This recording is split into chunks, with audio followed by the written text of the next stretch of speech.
name is Nurul Fadila. I'm from TBI 5C. I wanna tell you about subjek filsafat. Oke, di sini saya akan menjelaskan tentang filsafat dan teori pendidikan. Sebelumnya, saya di sini akan menjelaskan filsafat. Apa itu filsafat? Filsafat pendidikan. Menurut John Dewey, filsafat pendidikan merupakan suatu pembentukan kemampuan dasar yang fundamental, baik yang menyangkut data pikiran maupun daya perasaan, menuju tabiat manusia. Filsafat pendidikan berdasarkan Al-Muzani dalam karangannya 2021, dalam dunia pendidikan, filsafat berperan penting sebagai latihan berpikir kritis karena banyak yang bisa dipelajari dari mengenal filsafat sehingga menjadi penunjang untuk dipakai sebagai bahan dalam dunia pendidikan. Seperti diskusi atau pertukaran, kegiatan ini membutuhkan penalaran kritis untuk menghidupkan forum. Menurut Anwar dalam karangannya 2017, tujuan filsafat pendidikan ada 4, yaitu menginspirasi, menganalisis, resolusi, dan menyelidiki. Kemudian, apa itu teori pendidikan? Teori empirisme menurut John Levy. Teori empirisme berpandangan bahwa pribadi manusia terbentuk dari pengalaman berinteraksi dengan lingkungan.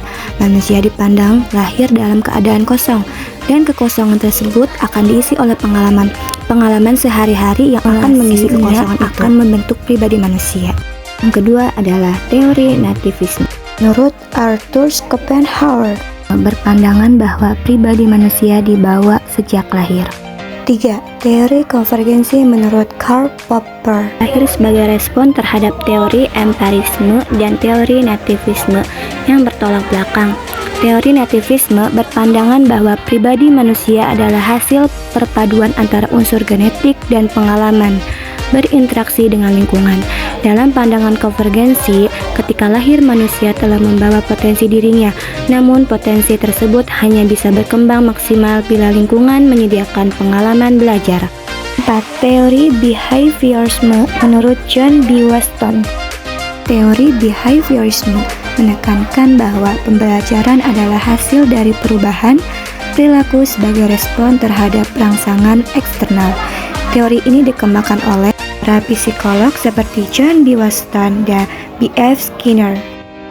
5. Teori konstruktivisme menurut Levi Vygotsky yang didasarkan pada karya Jean Piaget dan Levi Vygotsky berpendapat bahwa pembelajaran adalah proses di mana siswa secara aktif membangun pengetahuan mereka sendiri berdasarkan pengalaman dan interaksi dengan lingkungan. Dalam pendidikan ini berarti mendorong siswa untuk menjadi pembelajaran yang mandiri dan kritis.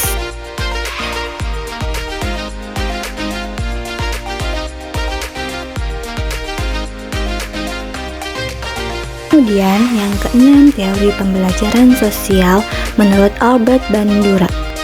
Yang terakhir adalah teori humanisme. Charles Rogers dan Abraham Maslow adalah dua tokoh utama dalam pengembangan pendekatan humanistik. Humanisme dalam pendidikan menekankan pentingnya pertumbuhan pribadi dan pengembangan potensi individu secara menyeluruh. Teori ini menekankan pendidikan yang berfokus pada kebutuhan, perasaan, dan motivasi siswa. 8. Teori kognitivisme menurut Jean Piaget. Kognitivisme menekankan pada proses mental dalam pembelajaran. Ini berarti bahwa pemahaman tentang cara siswa berpikir, mengingat, dan memproses informasi sangat penting dalam merancang strategi pembelajaran yang efektif. Teori ini menekankan pentingnya pengembangan keterampilan berpikir kritis dan pemecahan masalah.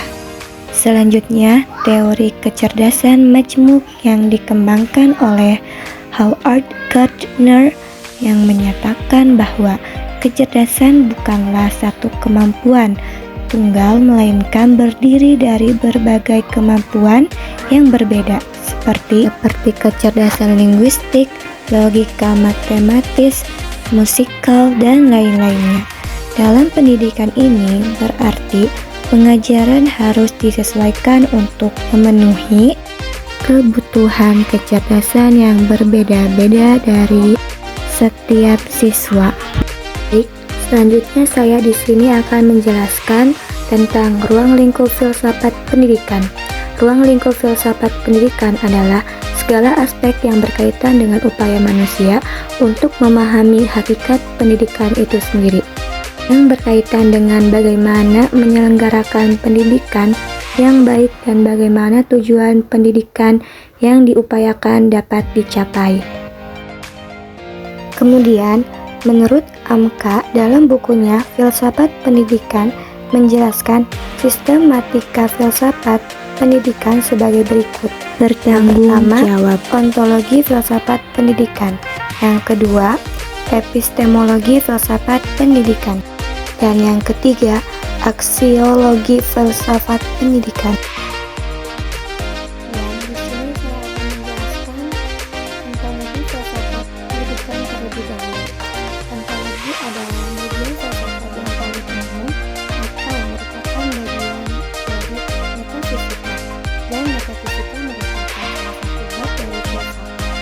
Objek ontologi adalah ada tidak terkait pada suatu perwujudan tertentu. Ontologi juga membahas tentang yang ada secara universal, itu berusaha mencari inti yang dimuat setiap kenyataan yang meliputi segala realitas dalam sebuah bentuknya. Kemudian yang kedua, epistemologi filsafat pendidikan. Terjadi perdebatan filosofis yang sengit di sekitar pengetahuan manusia yang menduduki pusat permasalahan di dalam filsafat, terutama filsafat modern. Pengetahuan manusia adalah titik tolak kemajuan filsafat untuk membina filsafat yang kukuh tentang semesta atau universe dan dunia. Kemudian yang ketiga, aksiologi filsafat pendidikan. Ilmu selalu merupakan bekal dan penyemangat bagi manusia, seperti mempelajari atom, kita bisa memanfaatkan wujud tersebut sebagai sumber energi bagi keselamatan manusia. Tapi tidak lain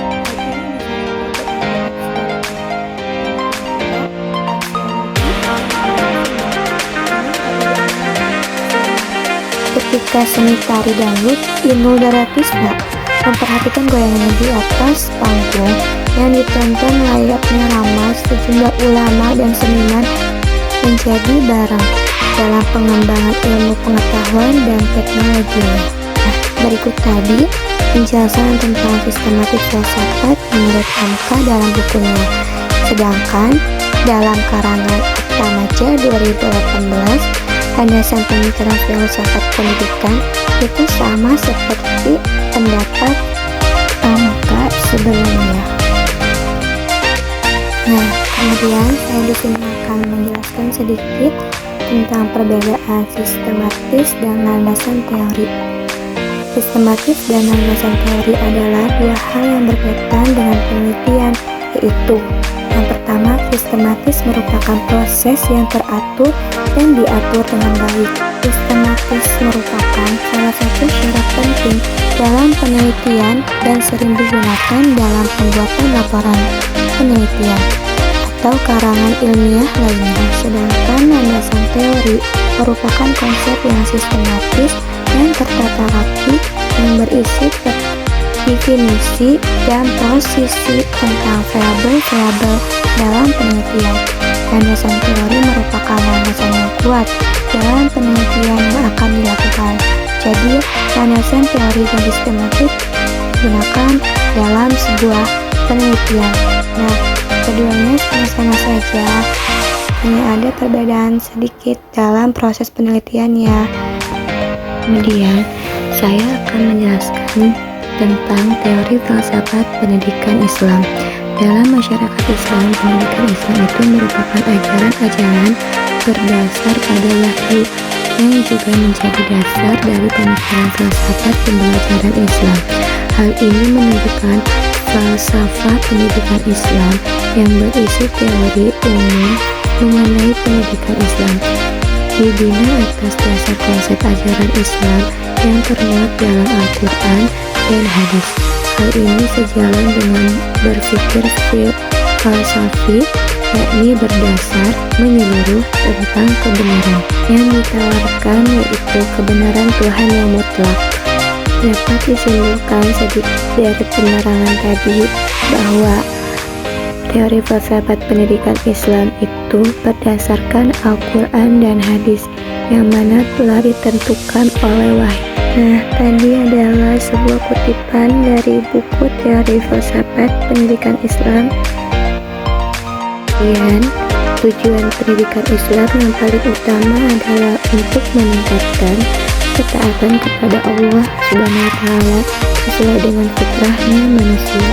Pendidikan Islam fokus pada cara meningkatkan keimanan untuk melaksanakan ibadah, untuk mencari ridho Allah Subhanahu wa Ta'ala dan patuh terhadap perintah Allah Subhanahu wa Ta'ala.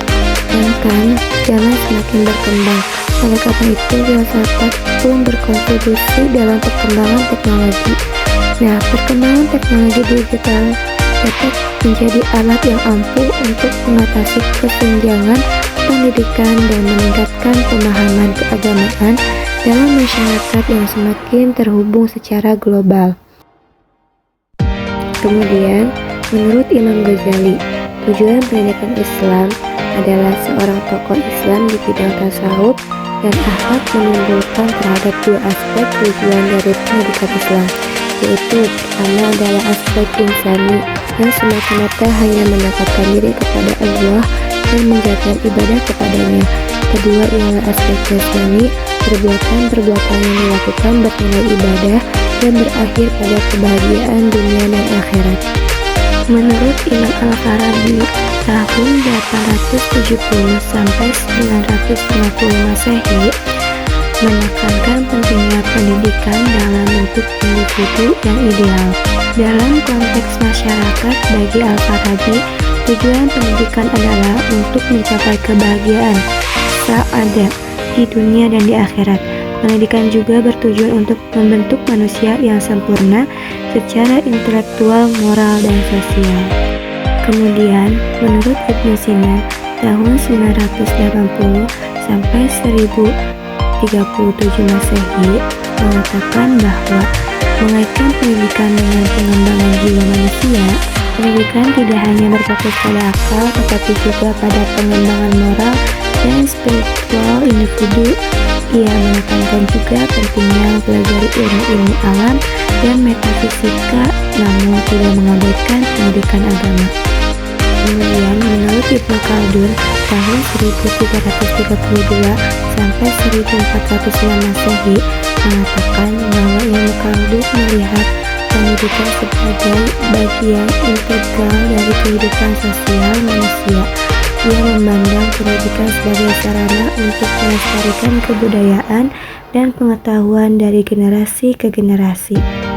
Kemudian, menurut Mualla Sadra, tahun 1571 sampai 1640 Masehi memandang pendidikan sebagai proses spiritual untuk mengangkat jiwa manusia menuju kesempurnaan. Pendidikan adalah proses transformatif yang tidak hanya meningkatkan intelektual, tetapi juga spiritualitas seseorang. Nah, berikut tadi beberapa para ilmuwan yang memandang bahwa pendidikan filsafat Islam itu sangat penting untuk seseorang. Nah, begitu banyak yang saya telah sampaikan mengenai tentang filsafat pendidikan dan teori filsafat pendidikan. Dan sekarang saya menyimpulkan dari keseluruhannya. Jadi, filsafat dan teori pendidikan memberikan dasar yang penting untuk memahami dan merancang proses pendidikan. Dengan memahami berbagai pendekatan ini, pendidik dapat merancang strategi pengajaran yang lebih efektif dan responsif terhadap kebutuhan siswa, serta memajukan tujuan pendidikan yang lebih luas seperti pembentukan individu yang kritis, kreatif, dan bertanggung jawab. Mungkin hanya itu yang bisa saya sampaikan.